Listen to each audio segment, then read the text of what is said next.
Assalamualaikum warahmatullahi wabarakatuh. Alhamdulillahirrahmanirrahim. Hari ini kita bisa bertemu kembali dalam pembelajaran online Matematika 2 dalam materi integral, eksponensial, dan logaritma. Perlu diketahui bahwasanya pada pembelajaran yang kemarin kita telah mempelajari dasar integral, integral substitusi, integral tentu, dan integral trigonometri. Ya. Kemudian kita lanjut ke integral eksponensial dan logaritma. Namun sebelum itu, saya akan ulas sedikit tentang fungsi eksponensial dan fungsi logaritmik kepada saudara-saudara sekalian.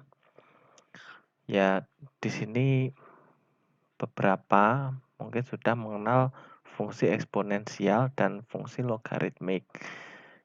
Namun mungkin dari beberapa dari Anda ada yang belum mengenal. Maka dari itu saya perkenalkan fungsi eksponensial dan fungsi logaritmik.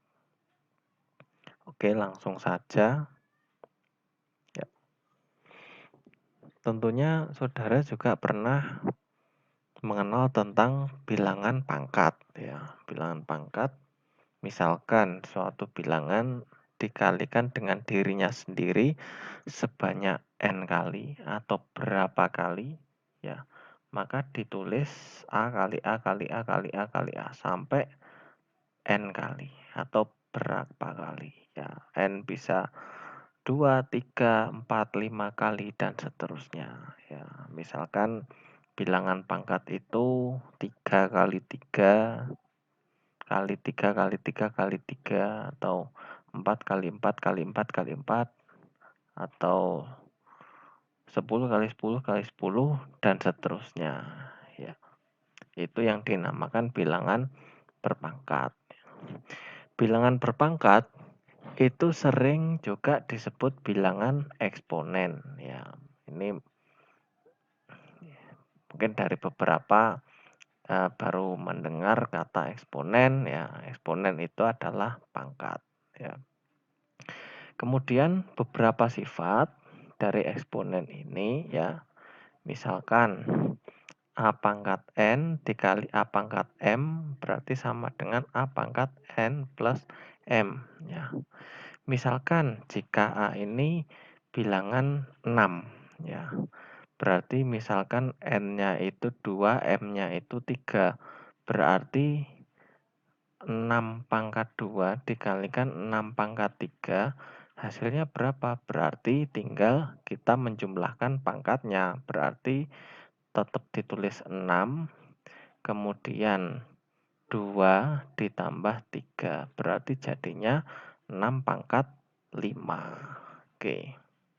Misalkan lagi, tetap 6 pangkat 2 sama 3. Misalkan ada 6 pangkat 2, kemudian dipangkatkan lagi dengan 3, berarti kita tinggal mengalihkan pangkatnya saja selama bilangannya ini sama. Berarti 2 kali 3 berarti 6. Berarti hasilnya 6 pangkat 6.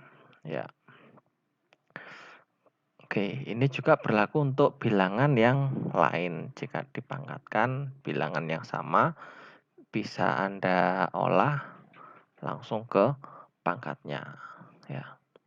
Kemudian misalkan jika ada a pangkat min n, berarti dia sama dengan 1/a pangkat n.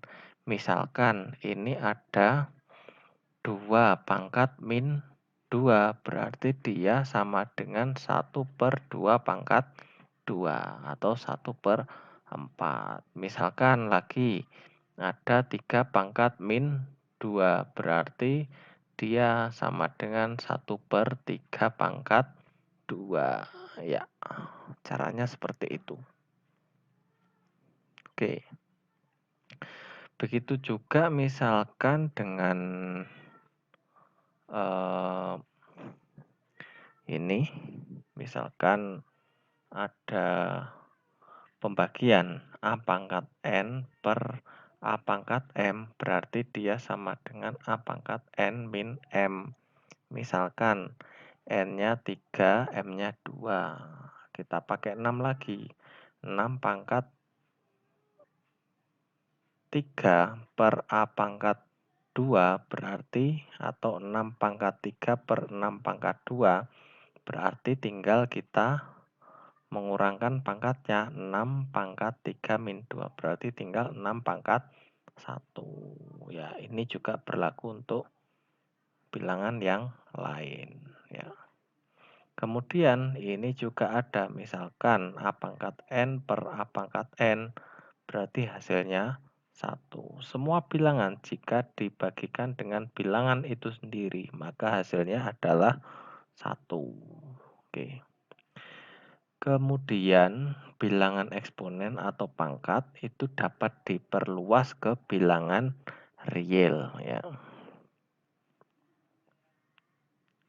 Oke. Kita lanjutkan, fungsi pangkatnya itu memiliki bentuk seperti ini ya. K ini pengalinya, X itu variabelnya, P itu pangkatnya ya.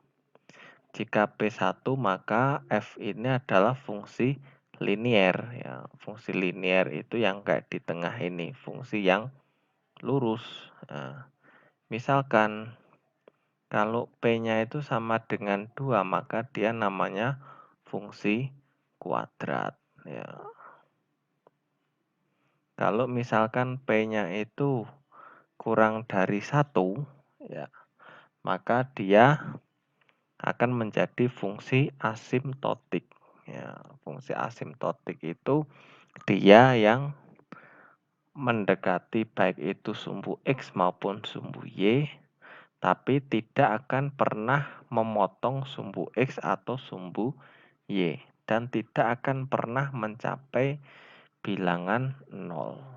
Oke. Kemudian, jika eksponen dipandang sebagai variabel dalam fungsi, maka diperoleh fungsi eksponensial. Ya. Kemudian, misalkan ada fungsi fx sama dengan k kali a pangkat x, dengan catatan a-nya ini lebih dari 0. Ya, ini dikatakan diperoleh fungsi eksponensial. Ya. Nah, kemudian K ini adalah pengali atau koefisien, dan A ini adalah basis ya. A ini basis, ini X ini perpangkatannya ya. Nah, misalkan kalau K-nya 1, berarti nanti hasilnya grafiknya seperti ini ya. Atau A-nya ini lebih dari 1. Tapi misalkan kalau A-nya ini antara 0 dan 1, berarti grafiknya nanti bentuknya seperti ini.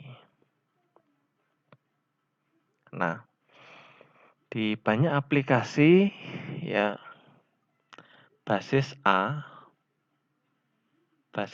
ini dipilih sama dengan E. E ini merupakan bilangan natural ya. Bilangan natural ini nanti akan saya jelaskan sedikit apa itu bilangan natural, ya, asalnya dari mana.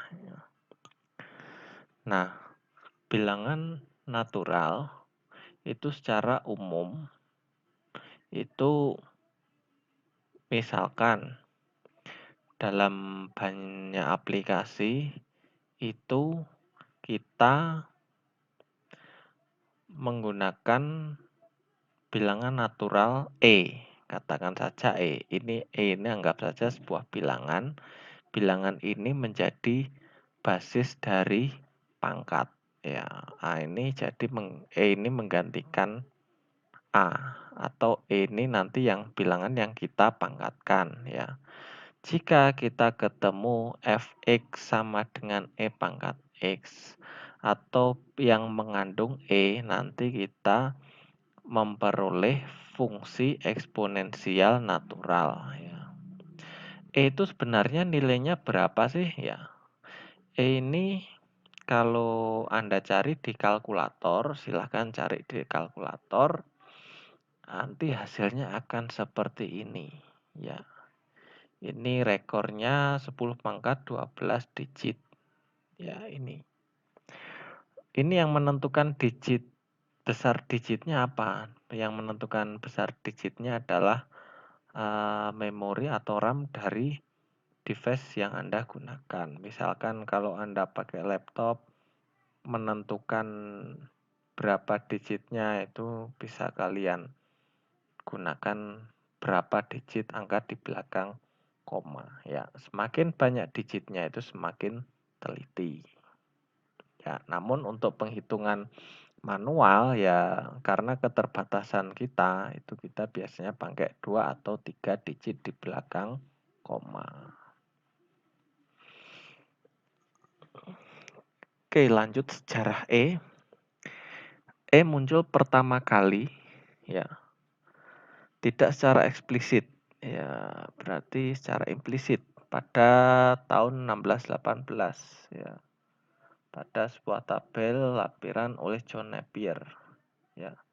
Kemudian Bernoulli mencoba menghitung nilai konstanta menggunakan rumus limit X mendekati tak hingga 1 plus 1 X pangkat X ya. Kemudian ini Leibniz sama Huygens menggunakan konstanta yang dilambangkan dengan B pada tahun 1690 sampai 1691. Ya, ini kita juga belum lahir. Pada tahun 1727, Leonhard Euler menggunakan bilangan tersebut dan melambangkannya dengan E. Ya, jadi konstanta itu nilainya seperti ini. Ya, E itu adalah limit X mendekati tak hingga dari 1 plus 1 X pangkat X. Kalau kita jabarkan itu seperti ini. Ya, kita jabarkan seperti ini. Ini tak hingga. Ya, berarti E ini merupakan jumlah atau sigma. Sigma ini jumlah dari 1 N faktorial ya. Faktorial itu bentuknya ya misalkan 3 faktorial. 3 faktorial itu berarti 3 kali 2 kali 1 ya. Kemudian misalkan kalau 5 faktorial berarti 5 kali 4 kali 3 kali 2 kali 1. Jadi dikalikan dengan bilangan yang lebih kecil. Misalkan kalau 10 faktorial ya berarti 10 kali 9 kali 8 kali 7 kali 6 kali 5 kali 4 kali 3 kali 2 kali 1. Ya, jadi seperti itu. Prinsipnya faktorial itu nanti Anda pelajari di peluang. Oke. Kemudian batasnya ini adalah N mulai 0 sampai tak hingga. Ya. Berarti E ini merupakan representasi dari limit X mendekati 0 dari fungsi 1 plus X pangkat 1 X. Oke, sama saja ini. Nah, untuk kurva grafiknya, ya itu berarti Fx bisa Anda cari pakai kalkulator atau pakai Excel ya.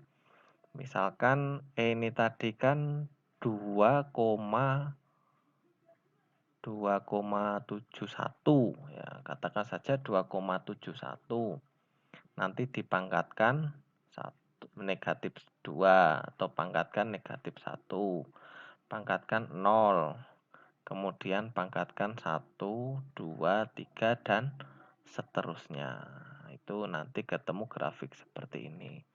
Misalkan lagi kalau E pangkat min X, ya berarti 2,71 pangkat ini pangkat negatif 1 pangkat 0 pangkat 1. Nanti ketemu grafiknya seperti ini. Kalau misalkan ada fx, E pangkat X per 1 plus E pangkat X, nanti grafiknya seperti ini. Ya, bisa Anda cari pakai kalkulator atau pakai Excel. Nah, nanti dengan menggunakan kalkulator atau menggunakan Excel, bisa Anda bandingkan dengan antara grafik X pangkat E pangkat 2X dan E pangkat X. Ya, ini nanti pasti akan berbeda, ya, memiliki selisih. Ini juga misalkan 2E pangkat X dan E pangkat X, ini juga memiliki selisih. Kalau selisihnya di pangkat, ini nanti perbedaannya ada di sumbu X.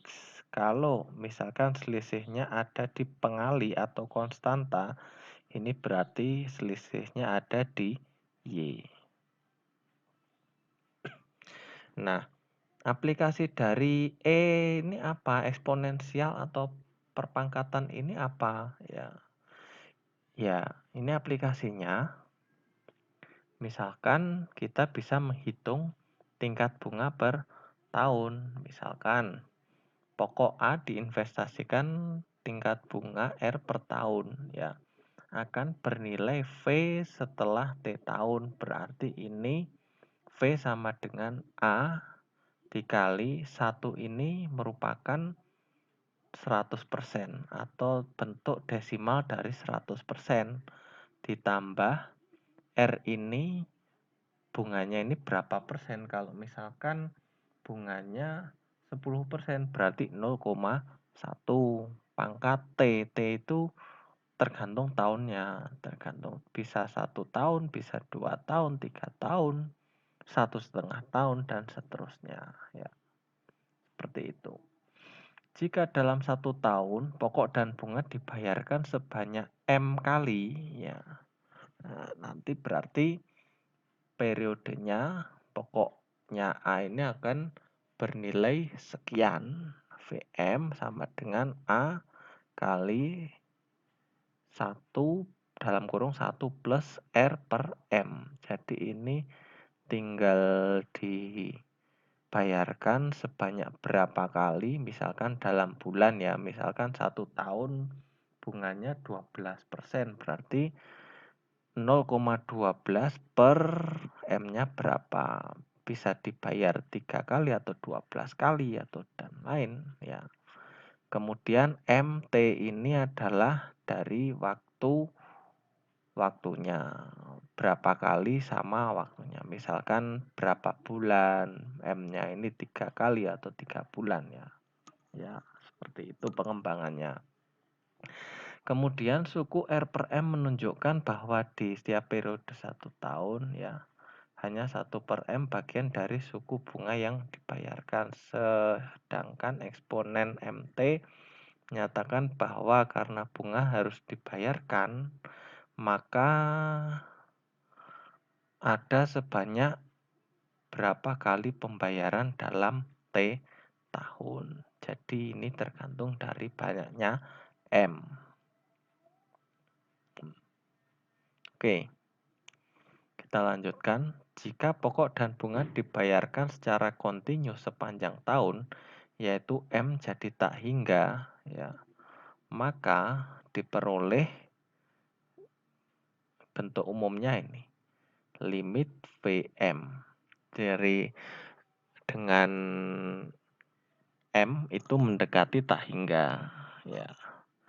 Kemudian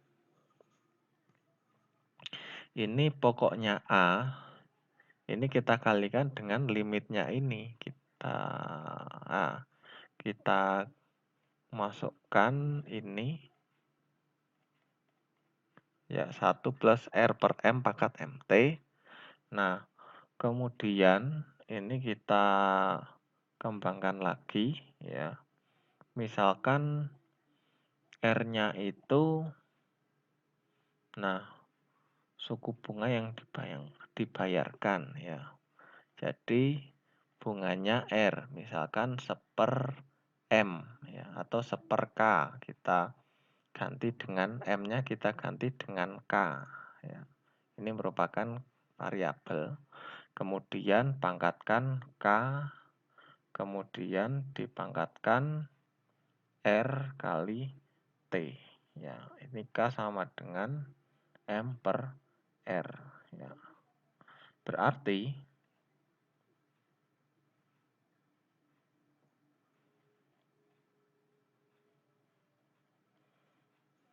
nanti hasilnya adalah ini merupakan limit M mendekati tak hingga dikalikan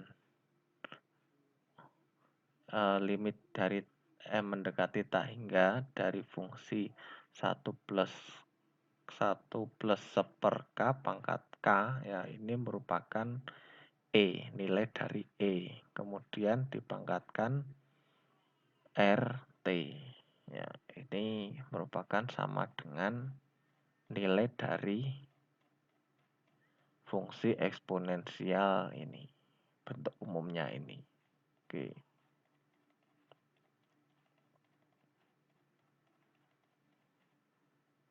Oke. Jadi di ruang kontinu atau ruang yang berhubungan, pokok A yang diinvestasikan dengan bunga R per tahun akan bernilai V setelah T tahun. Ya, dengan V sama dengan AE pangkat RT. Ya. Oke. Kemudian kita lanjutkan dengan fungsi logaritmik ya. Tadi kan kita mengenal basis.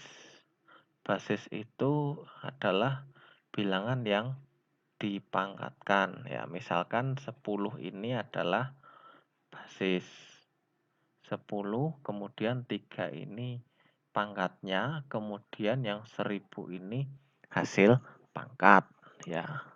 Kemudian misalkan ada log 10 dari 1000 ya, berarti ini kebalikannya. Nah, kalau kita mencari eksponen atau pangkat itu kan hasilnya adalah bilangan berpangkat. Kalau logaritmik ini adalah kebalikan dari pangkat, berarti log bilangan basis 10 dari 1000. Berarti maksudnya ini 10 pangkat berapa hasilnya 1000 ya. Berarti 10 pangkat 3 ya. Misalkan lagi 10 pangkat 2 hasilnya 100, berarti basisnya berapa? Basisnya ya bilangan yang dipangkatkan ini ya. Berarti log dengan basis 10 dari 100 ya. Ya, 10 pangkat berapa hasilnya 100? Berarti 10 pangkat 2 ya. Begitu juga dengan ini 10 pangkat 1 sama dengan 10. Basisnya adalah 10 ya. Berarti log 10 dari 10 adalah 1. Jadi log ini kita mencari perpangkatannya. Ya, misalkan 2 pangkat 3 hasilnya 8. Kalau di dalam bentuk log berarti yang dipangkatkan berapa? 2 kan ya. Berarti log dia punya basis 2. Berarti log 2 dari 8.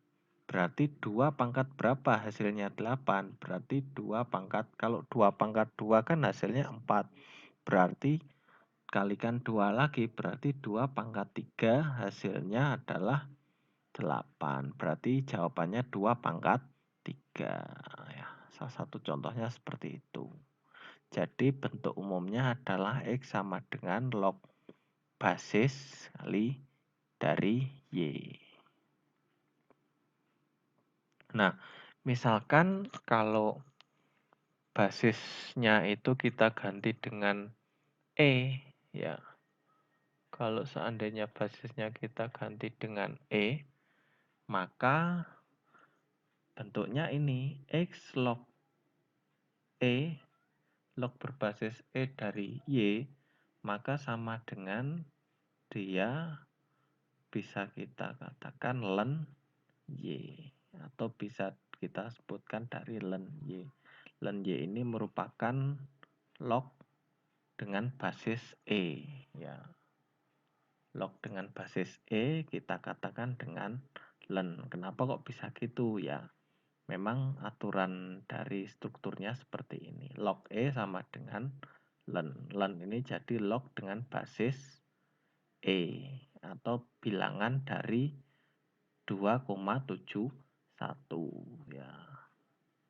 Kemudian kalau kita kembalikan lagi, Y sama dengan E pangkat X itu, atau bisa ditulis X sama dengan len Y atau Y sama dengan E pangkat X. Oke. Kemudian bisa kita lihat bahwa fungsi eksponensial dan fungsi logaritmik ini saling inverse ya, saling berkebalikan, berlawanan ya. Ini bisa Anda cari dari Excel. Y sama dengan 2,71 X ya, Y sama dengan len atau log dengan basis 2,71 dari X. X-nya berapa ya terserah, pakai 0, pakai 1, 2 dan seterusnya juga bisa. Nah, sifat-sifatnya ini, misalkan len E itu adalah 1 karena len log E, log basis E dari E adalah 1 karena E pangkat 1 hasilnya adalah E ya. Kemudian len AB, A kali B sama dengan len A plus len B. Len A per B sama dengan len A min len B ya. Sama sifatnya sama dengan logaritma. Kalau len A pangkat B sama dengan B len A. Kemudian log basis A dari B berarti len B per len A. Ya, itu. Misalkan ini ada terapan, misalkan Anda ingin menyelesaikan persamaan seperti ini, AB pangkat X min C ya, dengan syarat A, B, C ini lebih dari 0, berarti caranya gimana? C-nya kita pindah ke sisi sebelahnya atau sisi kanan. Kemudian kita kalikan silang bahwa B pangkat X sama dengan C per A. Kemudian len B pangkat X sama dengan len C per A ya. Ini sesuai dengan sifat len. Ini bisa kita bentuk seperti ini. Sama dengan len C min len A seperti ini. Kemudian hasilnya berapa? Hasilnya X sama dengan len C per len A per len B. Ini bisa kita bagi karena ini merupakan perkalian silang. Ya. Kemudian kita ingat kembali turunan fungsi logaritmik ya. Anda buka buku yang sudah saya berikan ya. Dari turunan bisa dibaca lagi bahwa misalkan ada fungsi len X, dia memiliki turunan seper X ya. Misalkan kalau dalam integral kita cari integral dari seper X, berarti dia hasilnya adalah len X atau kebalikannya ya. Misalkan di sini ada len Gx atau len fungsi Gx, berarti turunannya adalah Y aksen seper Gx dikali G aksen X ya ini. Kemudian misalkan ada Y pangkat Y sama dengan X pangkat Gx, berarti Y aksen sama dengan E pangkat GX dikali turunan fungsi GX. Ya, seperti itu. Ya.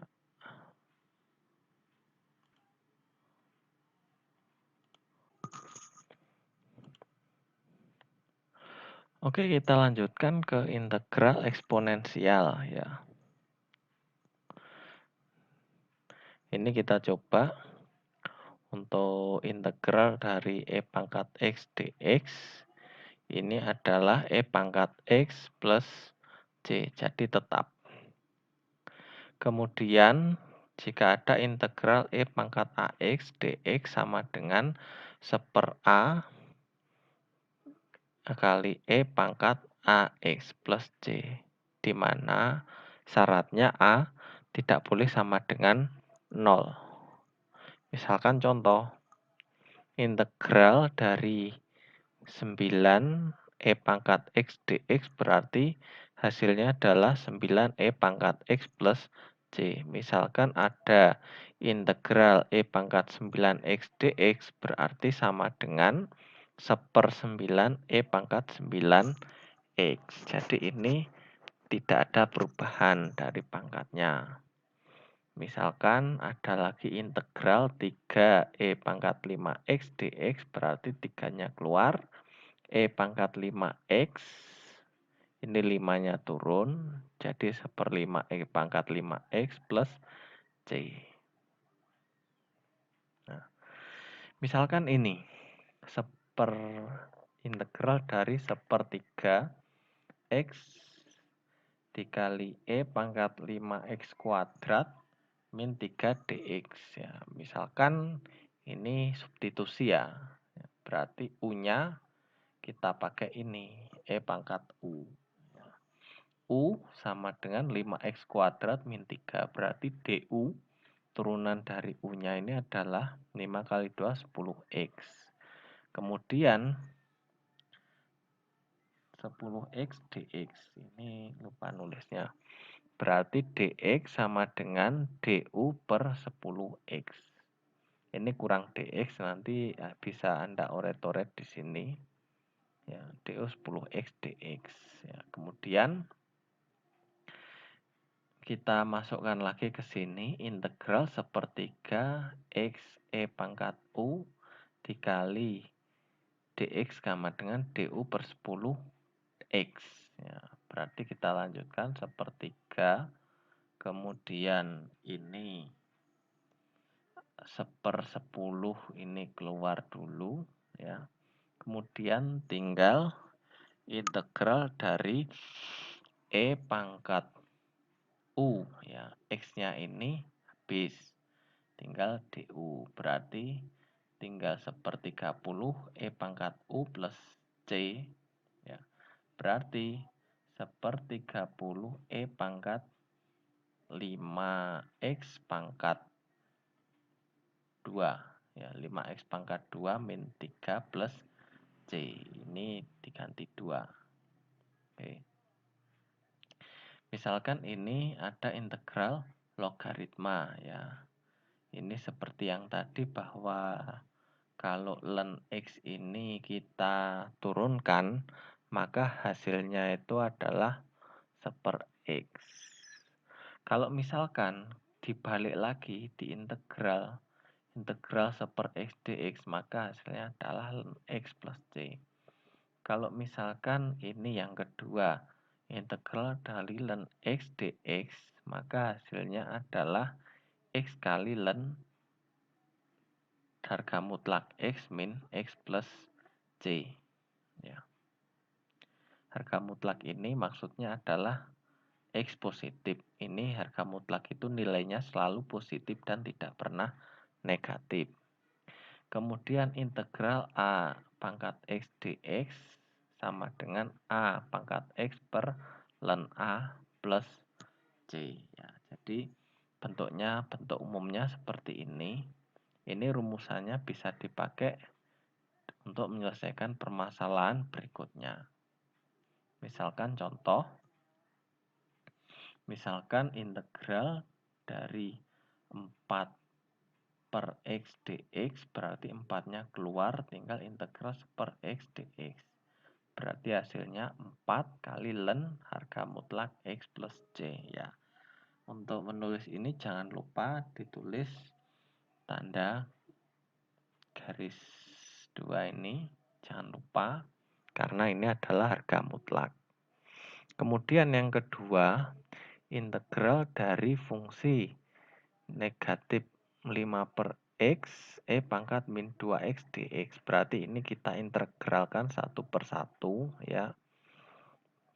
Min 5-nya keluar, tinggal per X dx sama pangkat min 2X.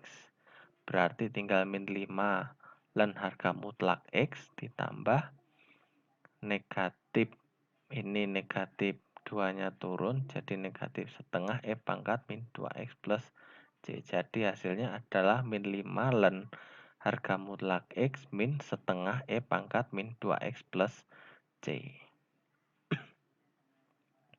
Kemudian contoh 3, ini ada integral seper X ln X dx. Misalkan U sama dengan ln X.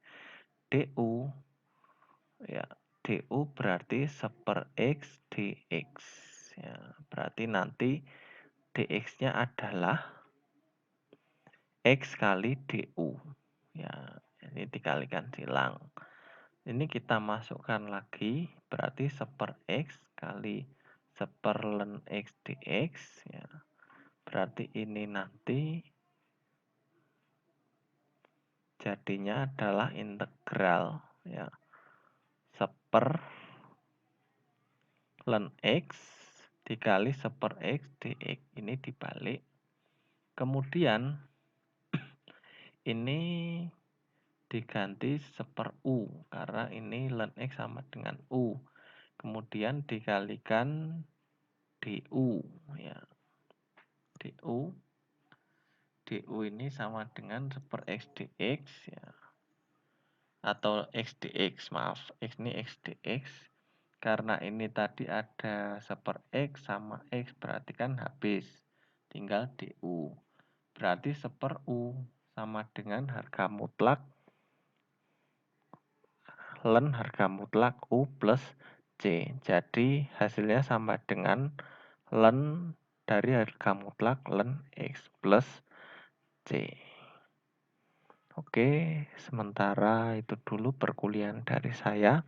Saya akhiri. Wassalamualaikum warahmatullahi wabarakatuh.